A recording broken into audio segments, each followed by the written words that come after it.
நாமளே ஏதாவது ஒரு காரணத்தை சொல்லி இந்த கல்யாணத்தை நிறுத்திடலாம்க்கா. துளசி, புத்தி கித்தி கெட்டு போச்சா என்ன உனக்கு?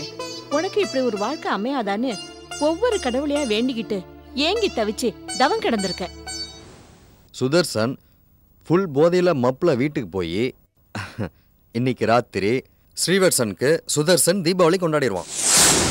கோதண்டம், ஸ்ரீவத்சன் யாரு? உன் ஆம்படாலோட தங்க புருஷன். அவனை பத்தி ஏன்டா சுதர்சன்கிட்ட போட்டு போட்டு கொடுக்குற? ஒன்ன கூட்டிட்டு ஹோட்டல் ஹோட்டலா சுத்தினியா?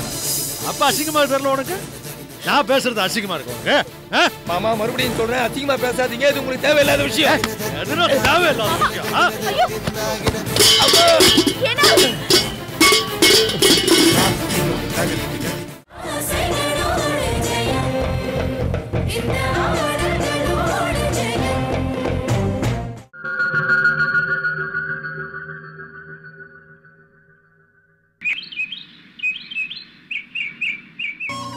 இத பாரு துளசி, இப்படி பத்மா பேச்ச கேட்டுட்டு பயந்து ஓடுனா அந்த அயோக்கியம் சுதர்சனுக்கு பயந்து ஒடுங்கின மாதிரி ஆயிடும். இத பார், நம்மள மாதிரி கதி இல்லாதவங்களுக்கு அந்த கடவுள் தான் துணை. தைரியமா வர்றது வரட்டும்னு எதிர்த்து நில்லு. பயங்கிறது நிழல் மாதிரி. நாம நடந்தா நமக்கு பின்னாடியே வரும். நாம திரும்பி நடந்தா நமக்கு முன்னாடி நடக்க ஆரம்பிச்சிரும். அதான்க்கா நடந்துச்சு. இது வரைக்கும் நான் பத்மாவை எதிர்த்து பேசினதே இல்லக்கா. அவ ஏதாவது எனக்கு குத்தி காட்டி பேசினாலே நான் அழுத்துட்டு ஓடி வந்துருவேன். ஆனா இன்னைக்கு என்ன அறியாமலே அவளை வாய்க்கு வந்தபடியெல்லாம் திட்டிட்டு வந்துட்டேன். சபாஷ், அப்படிதான் பேசணும். இடாதாருக்கு இட்டு காட்டுன்னு ஒரு பழமொழியே இருக்கு. நான் நினைக்கிறேன் பத்ரிக்கு போன் பண்ணி என்னையும் ஸ்ரீவத்சன் சாரியும் நினைச்சு தப்பா பேசினது ஒருவேளை இவ வேலையே இருக்கும் இல்லையா? இன்னைக்கே முன்னாடி பேசின அவகிட்ட நான் எதிர்த்து பேசிட்டு வந்துட்டேன். இந்த ஊர்ல இருக்கிற ஒவ்வொருத்தர்கிட்டயும் அவ பேசினா நான் ஒவ்வொருத்தரையும் தேடி பார்த்து நான் எக்ஸ்பிளனேஷனை கொடுத்துட்டு வர முடியும். நீ எதுக்கடி எக்ஸ்பிளனேஷன்லாம் கொடுக்கற? பௌர்ணமி நிலவு பார்த்து நாய் கொலைக்குதுன்னு விட்டுட வேண்டியதானே? 8 வருஷமா குழந்தையும் கையுமா நிக்கிறாளே, இந்த குழந்தையோட அப்பா யாருன்னு இந்த ஊரும் உலகமும் கேட்டுக்கிட்டு தானே இருந்துச்சு. அப்ப நீ போய் எல்லார்கிட்டயும் எக்ஸ்பிளனேஷன் கொடுத்துட்டு இருந்தியா என்ன? இத பாரு துளசி, மடியில கனம் இருக்கிறவன் தான் வழியில பயப்படணும். நீ எதுக்கு துளசி பயப்படணும்? நீ ஒரு கிளீன் ஸ்லேட்டுமா. எனக்கு ஒண்ணுதான் புரியலக்கா. நான் சுதர்ஷன் கூட சேர்ந்து வாழலாம்னு நினைக்கிறப்பெல்லாம் இவன் எனக்கு சாதகமா பேசுற மாதிரி பேசிட்டு சுதர்ஷன் மேல வெறுப்பை ஏற்படுத்தினான். ஆனா இப்ப நான் அந்த சுதர்ஷனே வேண்டான்னு சொல்லி பத்ரியை கல்யாணம் பண்ணிக்க சம்மதிச்சு ஏற்பாடு செஞ்சுட்டு இருக்கும்போது அது கூட அவளுக்கு பிடிக்கலக்கா. அது ஏன்க்கா நான் மட்டும் நல்லா இருக்க கூடாதுன்னு நினைக்கிறா? எந்த விதத்துல நான் அவளோட வாழ்க்கையில குறுக்க வந்திருக்கேன்? அதுதான்க்கா எனக்கு புரியல. நீ ஏன் துளசி எதையோ நினைச்சு வருத்தப்படுற? ஒவ்வொருத்தர் சாப்பிடுற அரிசி மேலையும் அவங்கவுங்க பேர் எழுதி இருக்கும்னு குரான்ல ஒரு வாசகமே இருக்கு. உனக்கு ஏற்பட்ட வாழ்க்கை கடவுளை தவிர வேற யாராலையும் அழிக்க முடியாதுமா. நான் அந்த துளசி கல்யாணத்தை நிறுத்தணும்னு எவ்வளோ முயற்சிகளை பத்மா கூட சேர்ந்து செஞ்சேன். ஆனா எதுவுமே ஒர்க் அவுட் ஆகல. இப்போ அவ கல்யாணத்தை அக்கா முன்னாடி நின்று புடவை நகைகள் தாலி கொடி எடுக்கிற அளவுக்கு வந்தாச்சு. நேக்கெனவோ அவ கல்யாணத்தை நிறுத்த முடியும்னு தோணல. உங்க 2 பேர்ல யாருக்கிட்டையாவது அந்த கல்யாணத்தை நிறுத்துறதுக்கு ஏதாவது ஐடியா இருந்தா சொல்லுங்க. டேய், பத்மா துளசியை பழி வாங்கணும், அதுக்காக இந்த கல்யாணத்தை நிறுத்த முயற்சி பண்ற, அது ஓகே. நீ எதுக்காக துளசி கல்யாணத்தை நிறுத்தணும்னு யோசனை பண்ணிட்டு இருக்க? அது தெரிஞ்சா நீங்க ஆச்சரியப்பட்டு போவீங்க. பாருங்க, உங்களுக்கெல்லாம் துளசியை கொஞ்ச நாளா தான் தெரியும். ஆனா நேக்கு துளசி ஒரு காலத்துல நான் மனசார விரும்பின பொண்ணு. அவதான் என் உலகம்னு நினைச்சு வாழ்ந்துட்டு இருந்தேன். ஆனா நான் அவளை உண்மையா நேசிச்ச அளவுக்கு அவ என்ன உண்மையா நேசிக்கல. இது தெரிஞ்சனா எனக்கும் அவளுக்கும் இருந்த தொடர்பை சுத்தமா முறிச்சுக்கிட்டேன். ஏண்டா, நீ மட்டும் ஜெஞ்சர்னு நான் சொன்னா உன்னை 108 வாட்டி சொல்லிட்டேன், 1008 வாட்டி சொல்லிட்டேன்னு சொல்லுவேன். எனக்கு தெரிஞ்ச விஷயத்த, என் கண்ணு முன்னாடி நடந்த விஷயத்த என்கிட்ட மறுபடியும் சொல்லிட்டு இருக்க. என்னடா போதை அதிகமாயிடுச்சுன்னு நினைக்கிறேன். ஆமா, ஒன்னு நினைச்சு பாத்தியா? கல்யாணத்தை நடத்துற ஏத்தையோ நடத்துற அதெல்லாம் வேற. அந்த பொண்ணு கிருஷ்ணாவோட நிலைமையை யோசனை பார்த்தியோ? நோ, நான் இல்லை. அந்த குழந்தைக்கு அப்பா நான் இல்லை. பணத்துக்காக ஆசைப்பட்டு வேற யார் கூடவோ உறவை ஏற்படுத்திக்கிட்டு துளசிக்கு போறத அப்பா பேர் தெரியாத குழந்தை அது. அந்த கிருஷ்ணாவுக்கு அப்பா நான். அன்னைக்கு பப்ளிக்ல வச்சு துளசியோட அக்கா தாட்சாயினி வாக்குவாதம் பண்ணதால தான் நான் அவளை மோசமா பேசிட்டேன். இப்ப நீ தனி மனுஷி இல்ல. உனக்கு பின்னால ரங்கநாயகி அம்மா, ஸ்ரீவத்சன், பத்ரி அப்படின்னு ஒரு பெரிய படபலமே இருக்கு. அவங்களையெல்லாம் மீறி பத்மாவால உன்னை எதுவும் செய்ய முடியாது. கொலைக்கிற நாயே என்னைக்கு கிடைக்காது. இல்லக்கா, சுதர்ஷனை பொறுத்த வரைக்கும் குறைக்கிற நாய் கிடையாது, கடிக்கிற நாய். அவனும் என்னை கட்டிக்க மாட்டான், மத்தவனையும் என்னை கட்டிக்க விட மாட்டான். அவன் தொட்ட இந்த உடம்ப மத்தவன் யாரும் தொடக்கூடாதுன்ற எண்ணத்துலதான் அவன் சுத்திக்கிட்டு திரியறான். அதுக்கு இந்த பத்மாவும் தூபம் போட்டுட்டு இருக்கா. அவங்க 2 பேரும் சேர்ந்து ஏதாவது பிளான் பண்ணி இந்த கல்யாணத்தை நிறுத்திட்டாங்கன்னா நான் முன்னாடி பட்ட அவமானத்தோட இப்ப 2 மடங்கு அவமானப்பட வேண்டியதா இருக்கும். அதனால நாமளே ஏதாவது ஒரு காரணத்தை சொல்லி இந்த கல்யாணத்தை நிறுத்திடலாம்க்கா. துளசி, புத்தி கித்தி கெட்டு போச்சா என்ன உனக்கு?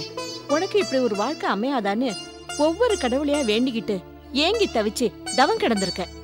நான் நம்பின அந்த கடவுள் இப்ப ரங்கநாயகி அம்மா உருவத்துல வந்து உனக்கு ஒரு நல்ல வாழ்க்கையை அமைச்சு கொடுத்துருக்காங்க.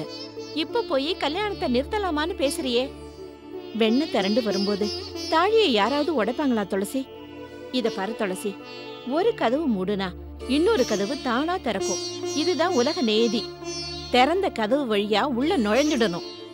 அதுதான் புத்திசாலித்தனம். என்னை ஏமாத்தி இப்போ வரைக்கும் எனக்கு கல்யாணம் காட்சி எதுவும் இல்லாம என்ன சிரமப்படுத்தின துளசியோட கல்யாணம் நடக்கவே கூடாது. ஏமாத்தப்பட்ட என்னையே சாட்சியா வச்சுக்கிட்டு துளசி பத்ரிய கல்யாணம் செஞ்சுக்கிறத என்னால ஒத்துக்கவே முடியாது. சரிடா, இப்ப அதுக்கு என்ன பண்ணணுங்கிற? நீ தலைகீழ நின்னாலும் துளசி பத்ரி கல்யாணத்தை தடுத்து நிறுத்த முடியாது. இல்ல, நம்பிக்கை துரோகி துளசிக்கு நல்ல வாழ்க்கை அமையக்கூடாது, அமையவும் விட மாட்டேன். பொங்குறத அடக்கணும்னா எரியறத இழுத்தா போதுன்னு சொல்லுவா. அந்த வகையில் பார்க்க போனா துளசிக்கு பின்பலமா இருந்து அவளுக்கு பல வகையில் உதவி செஞ்சு இப்ப பத்ரி கூட அவளுக்கு நடக்க இருக்கிற கல்யாண ஏற்பாடுகளை கவனிக்கிற உங்க அக்கா பையன் ஸ்ரீவத்சனை அடக்கி வச்சிட்டா இந்த கல்யாணம் ஆகவே ஆகாது, நின்னுடும். நீ என்ன சொல்ற கோவிந்தா? இந்த கல்யாண ஏற்பாடை கவனிக்கிறது அந்த ஸ்ரீவத்சன் தான். அவளை ஒழிச்சு கட்ட நான் எவ்வளவோ முயற்சிகள் எடுத்தேன். ஒவ்வொரு முயற்சிக்கும் தடையா இருந்து அந்த துளசியை பாதுகாத்தது ஸ்ரீவத்சன் தான். அந்த துளசியை ஒழிக்கணும்னா நாம இல்ல நீங்க முதல்ல ஸ்ரீவத்சனை அடக்கணும். கோதண்டம் சொல்றது கூட வாஸ்தவமாக தான் இருக்கு. ஆனா ஸ்ரீவத்சனை நான் எப்படி அடக்கிறது? இப்போ என் அக்காவும் இல்லை ஸ்ரீவத்சனுக்கு துணையா இருக்கா. அக்காவையும் தாண்டி ஸ்ரீவத்சனை அடக்கிறதுக்கு என்ன பண்ணலாம்? இதையும் உள்ளதல்ல, யோஜனை தானா வரும். போறோம். ஏய் ஸ்ரீவத்சா, வச்சுக்கிறேன். ஏண்டா கோதண்டம், அறிவு இருக்கா உனக்கு? ஏண்டா அப்படி பண்ற? சுதர்சன் ஃபுல் போதையில மப்ல வீட்டுக்கு போய் இன்னைக்கு ராத்திரி ஸ்ரீவத்சனுக்கு சுதர்சன் தீபாவளி கொண்டாடிடுவான். கோதண்டம், ஸ்ரீவத்சன் யாரு? உன் ஆம்படாலோட தங்க புருஷன். அவனை பத்தி ஏண்டா சுதர்சனுக்கிட்ட போட்டு போட்டு கொடுக்குற? அவனுக்கு சுதர்சனுக்கு ஏன் கலகத்தை உண்டு பண்ற? கலகம் பிறந்தாதான் நியாயம் பிறக்கும். என்னை நம்பி பத்மா என் ஒப்படைச்ச காரியம் துளசியுடைய கல்யாணத்தை நிறுத்துறது. அது நிப்பாட்ட வேண்டியது என்னுடைய கடமை. யார் யாரை விட்டேன்னு செத்தாலும் நேக்கு கவலை இல்லை. என்னை பொறுத்த வரைக்கும் ஏதாவது நடந்து துளசியுடைய கல்யாணம் நிக்கணும், அதுதான் எனக்கு வேணும். கோதண்டம், நீ ரொம்ப தேறிட்டடா. நீ இந்த ரேஞ்சில் போனேன்னு வச்சுக்க, கூடிய சீக்கிரம் என்னையே மிஞ்சிடுவேன். போட்டு கொடுத்து குடும்பத்துக்குள்ள பிரச்சனையை உண்டு பண்ற. நீ குருவ மிஞ்சின சிஷ்யன்டா. Very good, advance congratulation. Thank you. இப்படியே நடந்துட்டு எல்லா குடும்பத்தையும் பிரிச்சுடு. கடவுள் உனக்கு ஒரு நல்ல பாதையை காட்டியிருக்காரு. அதுல நடந்து போறதுதான் இனிமே உனக்கு நல்லதுன்னு நான் நினைக்கிறேன். அது இல்லக்கா, இந்த கல்யாணம் நிச்சயம் ஆன உடனே எங்கேயோ தூங்கிட்டு இருந்த சுதர்ஷனும் பத்மாவும் திடீர்னு எழுந்து வீராவேசமும் இந்த கல்யாணத்தை எதிர்க்கிறாங்க. எனக்கு என்ன தோணுதுன்னா, குழந்தை கிருஷ்ணாவையும் கூட்டிக்கிட்டு இவங்க இருக்கிற இடத்த விட்டுட்டு எங்கேயாவது நார்த் சைட் போய் இவங்க யார் கண்ணிலையும் படாம செட்டில் ஆயிடலாம்னு தோணுது. இந்த கல்யாணம் நல்லபடியா நடந்தா கூட இவங்க என்ன நல்லபடியா வாழ விடுவாங்களான்னு எனக்கு சந்தேகமா இருக்குக்கா. ஒரே பொய்ய மறுபடியும் மறுபடியும் சொன்னா ஒருவேளை அது உண்மையா இருக்குமோன்னு தோணும் இல்லையா? அது மாதிரி இவங்க பத்ரிய கொட்டி கொட்டி விஷமாக்கிடுவாங்களோ? அவரும் இவங்க சொல்றதையெல்லாம் உண்மைன்னு நம்பிடுவாரோன்னு தோணுதுக்கா. அதுக்கப்புறம் நினைச்சு பாருக்கா, என் வாழ்க்கை நரகமாயிடாதா? அடி போடி பைத்தியக்காரி, நெருப்புல போட்டு சுட சுடத்தான் தங்கத்தோட பிரகாசம் கூடும். நீ தங்க மாதிரி துளசி, எந்த நெருப்பும் உன்னை ஒன்னும் செய்ய முடியாது. நீ இப்படி முடையிடக்கூடாது துளசி. உன்னை பார்த்து உன் நிலைமையில இருக்கிற 1000 பெண்கள் தங்களுக்கு ஒரு நல்ல வாழ்க்கையை ஏற்படுத்திக்கணும். வாழா வெட்டி விதவை அப்படி இப்படின்னு பெண் ஜென்மத்து மேல இருக்கிற பேரெல்லாம் மறையணும். அதுக்கு நீ முன்னோடியா இருக்கணும். அதைத்தான் நான் ஆசைப்படுற துளசி. அது மட்டும் இல்ல துளசி, ஒரு மனுஷனுக்கு மனவேதனை ஏற்படுத்தக்கூடிய ஒரு விஷயமே தான் பெத்த பிள்ளை இன்னொருத்தனை அப்பான்னு கூப்பிடுறதுதான். அந்த வேதனைய உன்னை கெடுத்து சீரழிச்ச அந்த சுதர்சன் அனுபவிக்கணும். இது உங்க அக்கா ஆசை. அந்த ஆசையை கெடுத்துறது துளசி.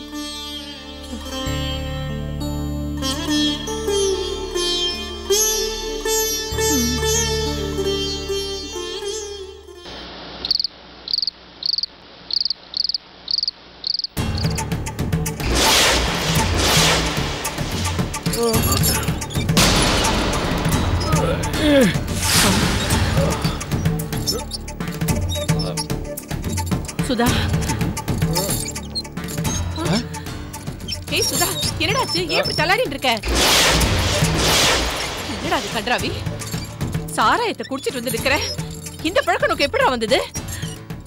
ஐயோ கடவுளே, பெருமாளே, இதெல்லாம் என்ன கூத்து? யாரா உனக்கு இந்த சாராயத்தை குடிக்க கத்து கொடுத்தது? பாவி சுதா, குடி குடிய கெடுக்குண்டா. ஏன்னா பாத்துட்டு நிக்கிறேல, ஏன்னா இப்படி பண்ணன்னு கேளுங்க. ரங்கநாயகி, நீ கொஞ்ச நேரம் சும்மா இரு. ஏன்னா அப்புறம் உனக்கு உடம்புக்கு ஏதாவது வந்துருண்டி. நான் வந்துட்டு எல்லாம் விசாரிச்சுக்கிறேன். யூ டோன்ட் வரி, நான் வந்துட்டு எல்லாம் கிளீனா விசாரிச்சுக்கிறேன். டேய் என்னடா சுதர்ஷன், என்னடா இது புது பழக்கம் உனக்கு? கரெக்ட், புது பழக்கம்டா. நான் இது வரைக்கும் விஸ்கி பிராந்தினா என்னன்னு கூட கேள்விப்பட்டதில்லை. ஆனால் இன்னைக்கு டேய், இன்னைக்கு நிதானம் இல்லாம குடிச்சிட்டு வர அளவுக்கு உனக்கு என்னடாச்சு?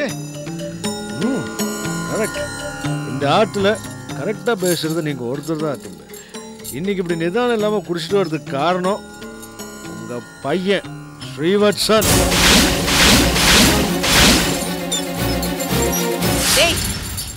என்னடா வளர்ற? நீ குடிச்சிட்டு வந்ததுக்கு என் பிள்ளை ஸ்ரீ காரணமா? என்னடா என்ன பேச்சு பேசுற? அவன் என்னடா அப்படி பண்ணா உனக்கு? ரங்கநாயகி, ஏற்கனவே அவன் தான் குடிச்சிட்டு வந்திருக்கானோ இல்லையோ, நீ ஏன் அவனை துருவி துருவி கேள்வி கேட்டு இருக்க? எதா இருந்தாலும் காலம்பரை பேசிக்கலாம். டேய் சுதா, முதல்ல நீ ரூம்ல போய் படுறா. மா பத்மா, என்ன மாமா? இங்க வா, முதல்ல இவனுக்கு சாதத்தை போடு. வேண்டாம் அதிபர், இப்போ எனக்கு சாப்பாடு தூக்கம் முக்கியம் இல்லை. நான் பேசணும், என் அக்கா கிட்ட பேசணும். அக்கா, உன்னோட பையன் ஸ்ரீவத்சன் தேவையில்லாத விஷயத்துல மூக்க நுழைக்கிறான். நான் தூக்கி வளர்த்த புள்ளன்னு பாக்குறேன், இல்ல கழுத்தை திருக்கி உட்கார வச்சிருக்கேன். ஆமா, இப்போ உங்களுக்கு என்ன தெரியணும்? சும்மா இருங்கோண்ணா. நீ சும்மா இருப்பத்து சொல்லுங்க, என்ன தெரியணும் உங்களுக்கு? இப்போ நீங்க செத்த நேரம் கொஞ்சம் சும்மா இருங்கோ. இத பாருங்க மாமா, இப்ப நீங்க தெளிவா பேசுற நிலையில இல்ல. இப்ப நீங்க என்ன பேசினாலும் அது பிரச்சனையில தான் வந்து முடியும். ப்ளீஸ், இப்ப நீங்க போய் படுத்து தூங்குங்க. இல்ல, நான் பேச போறது உனக்காக தான். யாருக்காக இருந்தாலும் சரி, ராத்திரி வேளையில பேச வேண்டாம். நாளைக்கு காலையில பேசிக்கலாம். நீங்க போய் படுங்க ப்ளீஸ். நோ, இப்போதான் என்னால தைரியமா எங்க அக்கா கிட்ட பேச முடியும். விஷயக்காரர் நல்லவா இருக்கு. என்னெல்லாம் பண்ணிட்டு இருக்காங்க. தரங்கட்ட துளசிக்கு கல்யாணம் ஏற்பாடு பண்றது பெரிய மனுஷன். டேய் என்னடா என்னடா பேசுற? குடும்பத்து பொண்ணுகளே தரங்கட்டு நடக்கிற இந்த காலத்துல அந்த மாதிரி குடும்பத்துல பிறந்த அந்த பொண்ணு எவ்வளவு கண்ணியமா நடந்துக்கிறா. போடா பைத்தியக்காரா, அவளை போய் குறை சொல்றியா? டேய் கல்யாண ஏற்பாட்டை பண்ணது ஸ்ரீ மட்டும் இல்லடா, நானும் தான். என் மனசுக்கு பிடிச்ச காரியத்தை செய்ய யார்கிட்டயும் பர்மிஷன் கேட்க வேண்டிய தேவையில்ல. இத பாரு, துளசிக்கும் பத்ரிக்கும் கல்யாணம் பண்ணி வைக்கணும்னு முடிவு பண்ணது நான். என்னோட முடிவுல தப்பு கண்டுபிடிக்கிற அளவுக்கு நீ என்ன பெரிய ஆளாட்டியடா? அக்கா நீ குழந்தை. ஆபீஸ்ல என்ன நடந்திருக்குன்னு உனக்கு தெரியுமா? ஸ்ரீவத்சம் மனசுல கண்டிப்பா துளசி இருக்கா இல்லன்னு சொல்லு. துளசியை பொறுத்த வரைக்கும் யார வேணாலும் காசுக்காக காதலிப்பாங்க. இவ நடத்துற இந்த காதல் நாடகத்துக்கு பாவம் மதுரை அவன் பலிகடா ஆகணுமா? புரியுதுடா, புரியுது. இதுக்குதான் அந்த பத்ரி கிட்ட ஸ்ரீயையும் துளசியையும் சம்பந்தப்படுத்தி போன் பண்ணி சொன்னியா? நான் எதுக்கு போன் பண்ணி பேசணும்? நேர்லயே சொல்லுவேன். எனக்கு என்ன பயம் இருக்கு? மாமா இப்படி அபாண்டமா அசிங்கமா பேசாதீங்க. பெண் பாவம் ரொம்ப பொல்லாது. எதையும் தீரி விசாரிச்சுட்டு அப்புறம் தான் பேசணும். அது அவங்க வயசுக்கு நல்லது. எதுடா அசிங்கம்? ஆபீஸ் போன்ற சாக்கில் அவனுக்கு நீர் அடிக்கடி போறேன். அது உனக்கு அசிங்கமா தெரியல?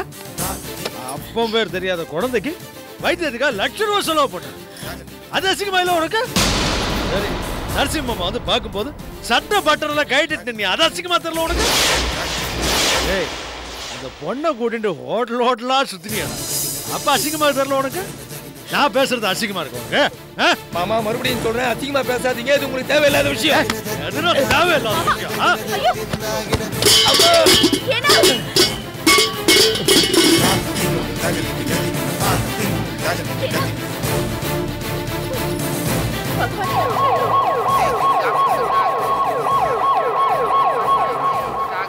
Extension 198, Dr. Valentino to the OR, please. Dr. Valentino to the OR, please. Paging Dr. Battaglia, call extension 198, Dr. Battaglia, extension 198. உனக்கு வச்சிருக்கிற லஞ்ச கம்ப்ளீட்டா சாப்பிட்டு வந்தாதான் சாயங்காலம் உனக்கு சாக்லேட் வாங்கி தருவேன். அப்படியே எடுத்துட்டு வந்தீங்கன்னா அதே லஞ்ச சாயங்காலம் நான் உன்னை சாப்பிட வைப்பேன். சரியா? அக்கா நீ இப்படி சொன்னேன்னு வை, அவன் என்ன தெரியுமா பண்ணுவா? லஞ்ச் எல்லாத்தையும் கூட்டிட்டு வந்துட்டு நல்லா சாப்பிட்டேன்னு சொல்லி உன்கிட்ட வந்து சாக்லேட் கேட்க போறா. நான் அப்படிலாம் செய்ய மாட்டேன். சாப்பாடு எல்லாம் வேஸ்ட் பண்ண கூடாதுன்னு எங்க டீச்சர் சொல்லிருக்காங்க. சரி சரி, வேன் வந்துருச்சு, ஸ்கூலுக்கு டைம் ஆயிடுச்சு, நீ கிளம்பு.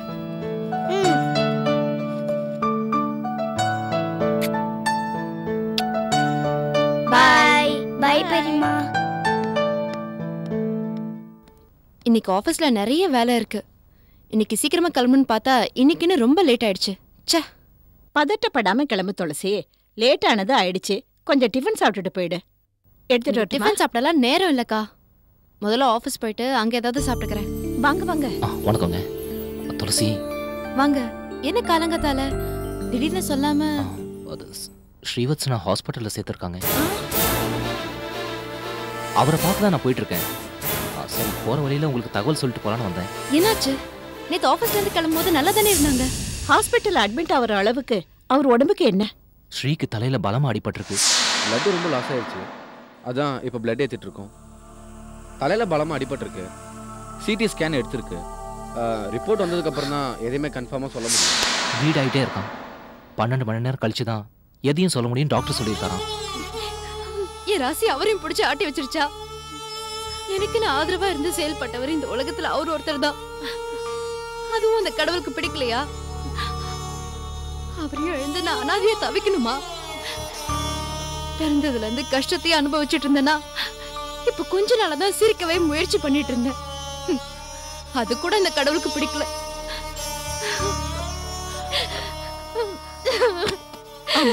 தலையில அவருக்கு எப்படி அடிபட்டது? அந்த டீடைல்ஸ் எல்லாம் இன்னும் எனக்கு தெரியல.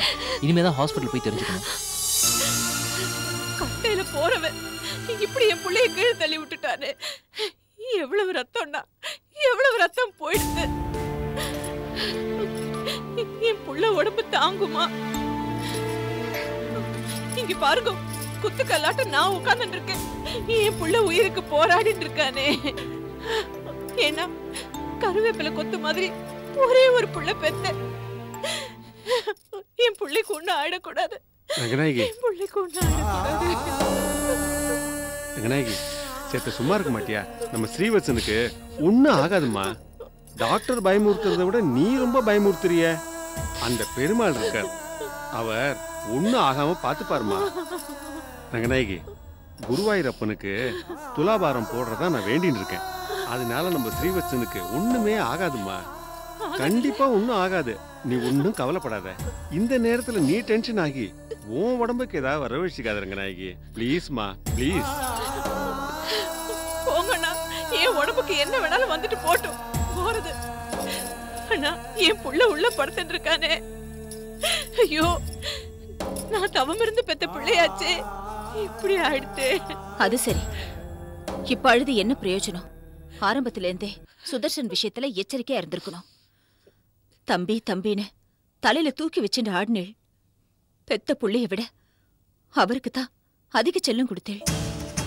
ஸ்ரீவத்சன் வார்த்தைகளை விட சுதர்சன் வார்த்தைகளை தான் உங்களுக்கு தேவ வாக்கு. சுதர்சன் பிறந்த நாளுக்கு பிரசன்டேஷன் பெரிய கார். ஸ்ரீவத்சன் பிறந்த நாளுக்கு வெறும் ஆசீர்வாதம் மட்டும். ஒரு கண்ல வெண்ண, இன்னொரு கண்ல சுண்ணாம்பு. அதான் காமிச்சிட்டாரு தான் வேலைய. ஏண்டி, என்ன குத்தி காட்டுறதுக்கு நேரம் பாத்தியா? நானே என் பிள்ளைக்கு இப்படி ஆயிடுத்தேன்னு வருத்தப்பட்டு இருக்கேன். நீ என்னடான்னா காயப்பட்ட இடத்துல கத்தியால கீறிட்டு இருக்கா. இது பாருங்க, அவருக்கு ஏதாவது ஒண்ணு ஆயிடுத்துனா உங்களை விட நஷ்டப்படுறவ நான் தான். அத நீங்க புரிஞ்சுக்கோங்க. இனிமேலாவது சுதர்சன வைக்க வேண்டிய இடத்துல வைங்க. குடிச்சிட்டு வந்து இப்போ ஏன் மாங்கல்யத்தை பறிக்க பார்த்தார்? இதே விஷயம் நாளைக்கு உங்களுக்கும் நடக்காதுன்னு என்ன நிச்சயம்? ஐயோ, என்ன சொல்ற பாருங்கண்ணா. போறோம் பத்மா, போறோம். நீ பேசுறது கொஞ்சம் கூட நன்னா இல்ல. நஷ்டம் உனக்கா எங்களுக்கான்னு போட்டி போடுற நேரமா இது? இந்த பாருமா, நம்ம ஸ்ரீவத்சன் சௌக்கியமா ஆத்துக்கு வந்து நல்லபடியா இருக்கணுங்கிறது தான் இப்ப எல்லாருடைய பிரார்த்தனையும். அதை விட்டுட்டு நீ சமயம் கிடைக்கிறச்செல்லாம் இந்த சுதர்சனை குத்தி குத்தி காட்டின்னு இருக்கிய, இது நன்னாவா இருக்கு? நேக்கு தெரியும் அவன் பண்ணினது தப்புதான். அதை சொல்றதுக்கு இதுவா இடம்? இப்போ நம்ம ஆத்துக்கு போய் ஃபியூச்சர்ல எப்படி எப்படி நடந்துக்கணுங்கிறத பிளான் பண்ணுவோம். முதல்ல நீ பேச்சை விடுமா, பேச்சை விடு.